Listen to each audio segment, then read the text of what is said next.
mentioned Canada. Most Americans don't even know the capital of Canada. Canada does not appear on their radar, doesn't figure in their thoughts. But you described it as probably, quote, probably the richest country in the world. I think that's objectively true. And yet Canada is not a rich country. In fact, it's getting poorer. Its life expectancy is declining. Its GDP is declining. And that's on purpose.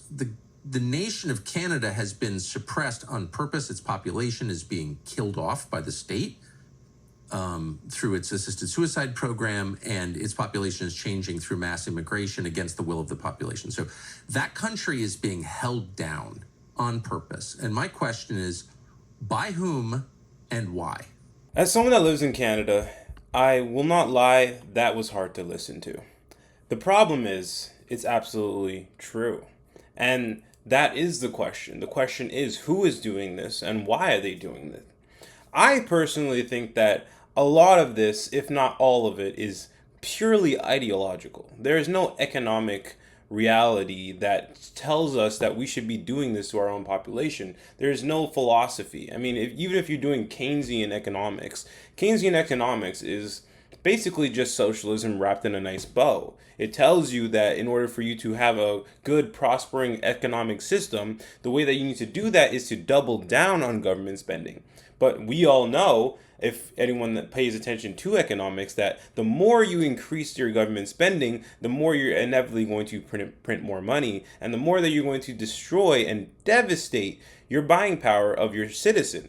And we all know that once money enters the market, it always goes to the same place. It goes to assets, especially when people are saving instead of spending. So a lot of our economy is just stuck in real estate, and we want to understand as Canadians, what is the idea? What is the ideology that fuels this, and who is putting this onto our population? In my own estimation, I believe that the fact that Mark Carney was even elected after writing a book called Values, where he tells us that he wants to keep our resources in the ground, is the biggest reason. And the ideology of this net zero nonsense and this climate change nonsense that has been spreading throughout Canada is the exact reason why all this is happening to us. We do not respect our own resources. My name is Joseph Bourne, and this is the Bourne Files. And today we're going to look at our resources and wonder and ask the question, see if we can answer the question, why is this happening, and why can't we stop it as a nation? Why can we not come to the decision that we want to use our resources to enrich our country? And I think Pierre Poilievre, he really parses it out in this one statement. We're gonna review it. Let's take a look. This is the Strait of Hormuz, and these little arrows represent the ships that carry 20% of the world's oil supply, a supply that's being choked by the war in neighboring Iran. The regime there is doing everything in its power to reduce and even end the transit of energy through this important strategic passageway. The result is a 60% increase in oil prices and an energy crunch all around the world. The International Energy Agency has therefore authorized the release of 400 million barrels of oil from strategic stockpiles in member countries. Canada should be profiting from this.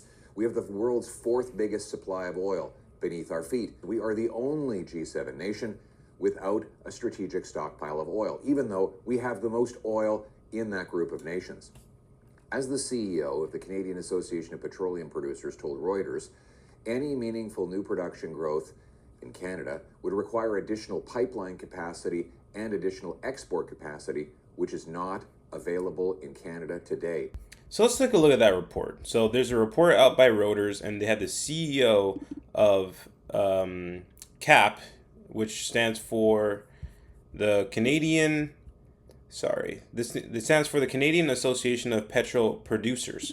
So what the CEO said is that, I'll just read straight from the article. Canada currently has just one crude pipeline while with direct access to international markets, the Trans Mountain Pipeline, which runs from the oil-producing region of Alberta to the west coast. It is nearly 90% full, said the CEO. Any meaningful new production growth would require additional pipeline capacity and additional export capacity, which is not available in Canada today. And why is it not available? Because we have this whole idea that if we increase if we make more pipelines, then we're going to be destroying our environment. And obviously that these ideas are false. What we're actually doing is we're letting the world go on without us, make money without us, profit without us, from the situation that's happening in Iran. What's happening in Iran is skyrocketing oil prices. Necessarily, we should be able to make more money since we have oil that we can sell to the market. But obviously, we are strapped. The pipeline is only at 90% capacity. Is at 90% capacity, and in order for us to increase that capacity, we need another pipeline. Not going to happen because Canada has literally the worst laws when it comes to building. So I don't see that happening in our future. But hey, if we want to just let an ideology just hold us back and make us more poor, while the rest of our country, and this is the thing, like, we're resource rich, but we're GDP per capita poor. People are getting poorer, there's more homelessness, there's more unemployment, there's less opportunity in Canada, and nobody wants to address the issue. They just want to spend more money on social programs in order to help people, but what you're really doing is devastating your population by reducing their spending capacities because you're destroying their buying power.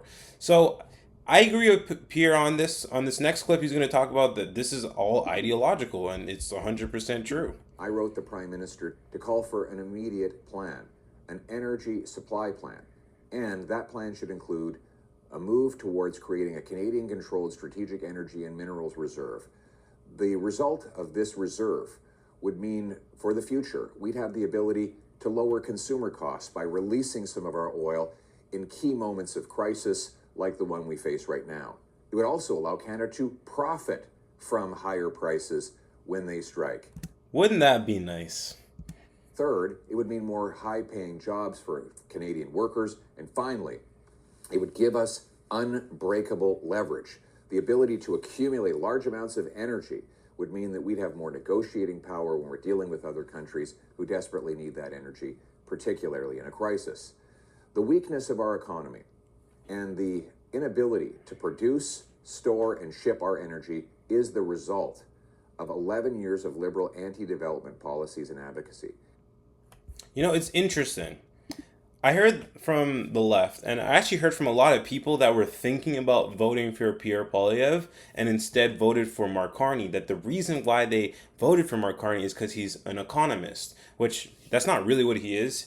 Everything that he does is theoretical. He doesn't actually if you read his book, he doesn't actually look at the economy through what actually happens. He looks at it based on what he wants to happen in theory, based on all these different economic theories that he subscribes to. So the thing is, when you looked at the actual policies that Mark Carney put out versus the policies that Pierre Poilievre put out, the thing about Pierre Poilievre's is his was actually better economically because it has strategy behind it, but where all of Mark Carney's ideas were theoretical. And this is the problem that we have in Canada. I think this is the biggest reason why Pierre Poilievre left. It's literally just because of credentials. I saw this video, it blew up during the election. Had about 1 million views when I first saw it. And I'm sure it's a lot higher now, where this young man was basically, he came out and he said, hey, you know what, I was thinking about voting for Pierre Poilievre, but now that I'm looking at Mark Carney, he has all this experience, he has all these credentials, he has all the markers of success that society told me to look for in a leader. And what did Pierre Poilievre do? What has he done? Well, he's never worked in the private sector. He's never done this. He's never done that. He never had a real job. He's only ever been a politician. He's a lifelong politician. Why does that matter? Does someone's resume matter more than their actual skill set, than their actual ideas, and their actual policies? Why are Canadians looking at their leaders in this lens of credentials other than policies? There's a big reason why that happens, and I think I'm going to address that on the next video because I have an article that I'm writing for Blender News right now parsing this out perfectly. But I just need everyone to understand that in Canada, credentials matter over actual results, and that's what I'm seeing in our current landscape. So let's look at all the resources that Canada actually has, and then we should compare it. We're going to actually compare it to what the UN says that their 12 critical minerals are. So let's just take a look at Canada's resources. So first in potash, second in uranium, third in diamond, fourth in platinum, fourth in aluminum, fourth in gold, sixth in cobalt, 6 in nickel, 6 in titanium. We have all of these critical resources and we're not using them. Then we have the list of NATO defense critical raw minerals. These are minerals that they need to fortify people's military defenses in different countries. There's 12 of them, and of these 12 that are here in this list of NATO defense, the ones that they need for defense, there are 10 that Canada has an abundance of: aluminum, cobalt, graphite, lithium, platinum, titanium, etc. And we are not capitalizing on these resources. And the reason why these are so important is because they help to create all these military defense forces. So aircraft missiles, they use aluminum. For jet engine super alloy, they use cobalt. For batteries and armor, they need graphite. For military batteries, they need lithium. For catalysts and electronics, they need platinum, and etc. We have all these things that these nations need in order to fortify their military, and we're literally just not using them. And this is the thing. I believe that the reason why we're so resource rich and we're being held back economically is literally because of ideology and brainwashing. We have a network that is literally designed to help out whatever party happens to be in power, which I know a lot of people believe that the CBC is just like, it's only for the liberals, but historically they just tend to support whatever political party wins. I was listening to this CBC broadcaster, super old guy. He has a podcast now on YouTube that I look at periodically. I forgot his name, but I'll see if I can remember when I'm editing. And he basically said that when he was working for the CBC back in like 40, 50 years ago, he was saying that they would literally just lean and support whatever political party happened to be in power. And I think the whole idea that we have a population of people that they seem to be informed because they sound like they're saying the right thing, it's completely false. These people have a false narrative, and I think it perfectly is encapsulated by this video that I'm about to play. I just saw this while I was just scrolling through my Instagram, and this guy was basically hyping up Carney, saying, oh, Canada got so lucky, I can't believe they got Carney, he's so smart, this and that. And then he lists off all the things that Carney is doing to help Canada, and they're literally all wrong. I think that the public broadcasters are creating this perception of Carney that just doesn't exist. And you're going to hear it right here. Watch this. Oh, Carney, I've been listening to him talk about this a lot. I listened to all his speeches over at Davos and about this. And I realize he just said he listens to all his speeches. So he's listening to what Carney says, but I don't think he's actually correlating that to what Carney actually does. Do you think that Carney is the smartest Western leader right now? I think he's by far the smartest. Much like all of his countrymen. No, that's not. The most intelligent, average highest intelligence. I think, in fact, most Canadians are dumb as hell. Wow. And they got very lucky with him. I think he actually gets it in a way that other leaders are only going to take a while to catch up on. And one thing that he is like screaming, basically, in the nicest way he can, is that he sees the G7, which is the big Western economies, they're debt-fueled, bubbly, speculative economies that they've had for a while that have kind of run the world, are coming to an end. He basically says that, like, the era of printing currency, G7 dominance is coming to an end. It's just... So that's actually a false perception of what he was saying. He was saying that the world order that's shaped around the US being the dominant force is what's coming to the end, not the printing of currency. And he would know that if he knew that Carney actually released a $78 billion deficit when he released the new plan for spending for the next 5 years. And that deficit was literally the second biggest when you exclude COVID. So, or the biggest when you exclude COVID. So it's the second biggest, and COVID's the only one that's bigger. So if he thinks that this whole, we're gonna move away from printing money thing is what Carney is doing, he's completely wrong. He made the one of the biggest deficits ever that the Canada has ever experienced. So I don't know where these people get this perception. It just completely baffles me. I am adapting to a new world where we need to use the hard resources we have, not the financial ones. Canada is very wealthy in resources. They have a lot peas. They have peas. They have. So this is another thing, right? Like, he thinks that Carney is actually doing what he needs to do to free up our resources and get our resources out to different markets. This is false. We're not seeing this, but he thinks this is happening because of what Carney says, but he doesn't follow what Carney's actually doing. And they have oil and they have timber. And they are going to export these things while they have value in order to improve the tech of the country. That like, he's figuring out that like the old way of just printing money to keep like a real estate based economy it's not going to work. It's going to pop. It's in trouble. And the smart thing he's doing, by the way, with the EVs, he's doing what China did when they were starting to get rich. He calls China sending EVs to Canada smart. Like, you have to understand, like, where are these people getting the perception? I actually spoke to, I'm not going to say who it was, but I spoke to someone that's a liberal as well, and they were talking about this, like, this is so great. Oh my God, China, they're going to come here and they're going to build these electric vehicles in Canada, and it's going to open up new jobs. Oh, Joseph, you know what? You should go apply there and you should go work there.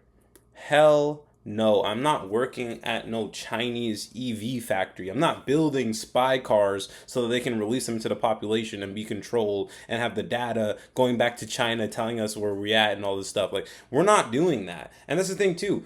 The EVs that China produces are heavily subsidized. So at this point, I know that the Canadian government is going to throw in some more subsidies. They do it all the time with EVs. They're going to create a new subsidy, and then the tax dollars are going to be funneled into this. That's what's going to promote the more EVs. We're not doing that. I'm not being a part of this perpetual cycle of debt. EV companies want to sell in China. Right now, they can just ship them for the first 40K cars, but then they have to come in and make a joint vehicle, forget the word. Like a tandem bicycle. A joint venture. So a Chinese company like NIO or like BYD has to set up a joint company in Canada with a Canadian company that has 51%. And then they have to teach them how to build the EVs. And like, that's what China did to start moving up the ladder. And Carney's forcing them to do it here. It's like, it's trickling back down out of China to Canada. I mean, it's a smart play. He's thinking forward. And everyone else is driving headfirst to the cliff. I find it very interesting. Whenever liberals use trickle down, it's always when it comes to government spending. They say, oh, governments are going to spend all this money and it's going to trickle down to the population and benefit everyone. But when you use it in reverse and you say, okay, if you save a company money, then the savings are going to trickle down. They're like, no, that's just a theory. That's never going to happen. Trickle down economics is a lie. It's like, bro, why does it work when you say it, but when we say it, it doesn't work? Apparently, the government is benevolent, and it is, the most moral thing in the world to let the government control all this money and create all this money, print all this money, devalue our currency. But if you say, you know what, we should try to save businesses some money because it's going to trickle down and save money for the consumer, then they go, no, that's evil. What are you talking about?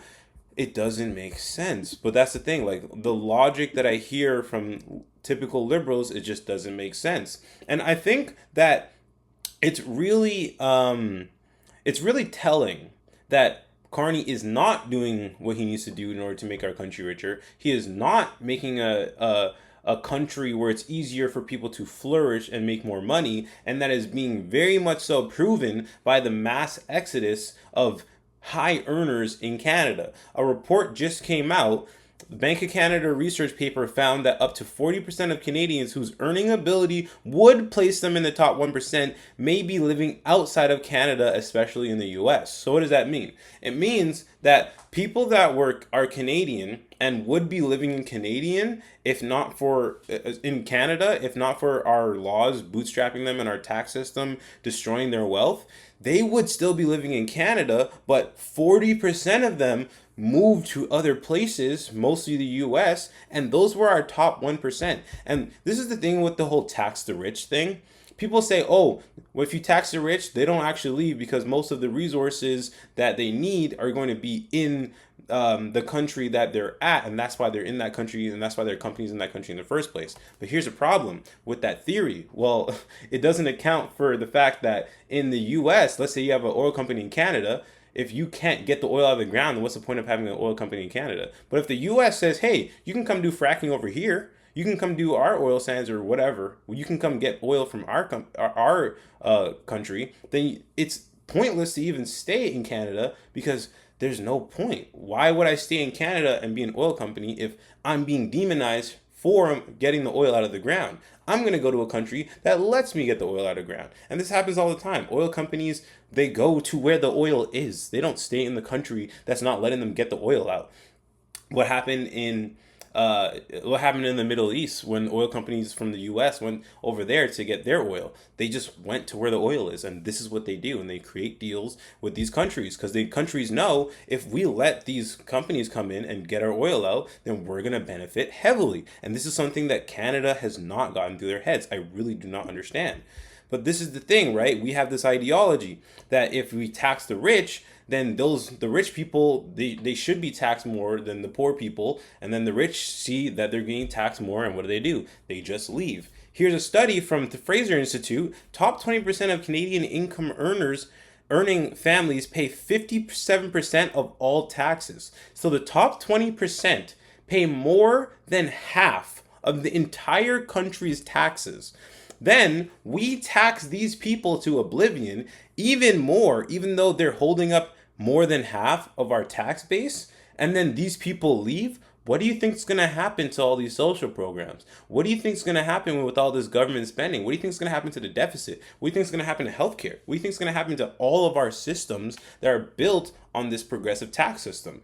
If we don't have people in these upper brackets to spend money in our economy, and then we can get them on sales tax, or earn money in our economy so we can get them on income tax, then what's going to happen to our economy? We're not going to have enough tax revenue to fund any of the social programs that we're in. So I think a lot of people really need to evaluate whether or not this whole tax the rich thing is plausible, and this whole keep the resources in the ground thing is plausible. What we're looking at right now is the destruction of Canada. And then you see what Tucker Carlson was talking about with all the other terrible problems going on in our country, where we're using May to kill off our old people, and we're not allowing younger people like myself be able to own property because all of our money is in the assets, and the assets are mostly real estate. So we've inflated the price of real estate. How is there $1 million?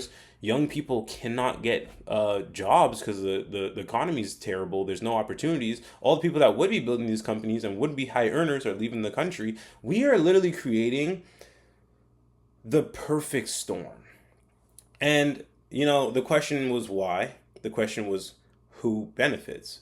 And obviously, I think that the powerful people and the politicians and the rich people benefit, because those are the people who they are, and people that already have a high stake in the country, the older people, they already have all these assets and they're inflating. The problem is we've created a bubble. We have assets that are so high, the housing market is so high, we've created this huge bubble. Eventually, there's not going to be anyone that's going to be buying these people's houses for sale. If you sell your house right now, you're not going to get the price you want. So the question is, and I'm going to leave this to everyone that's watching this, the question is, what are we going to do going forward? Are we going to vote for people that look good on paper, or are we going to vote for people that actually make the decisions that need to be made in order to make our country prosperous? What do you guys think about us keeping our resources in the ground? What do you guys think about the mass exodus of the rich people leaving our country and destroying the amount of taxes that we're going to be able to bring in and support people on these social programs that we all want and we all have become used to? What do you think we're gonna need to do going forward? And what do you think the one thing that they don't want us to talk about is? Comment down below. Thanks for watching. Thanks for listening. I'm Joseph Bourne. This is the Bourne Files. Please like and subscribe and comment below. I'll be reading all comments, and I'll see you next time. Peace.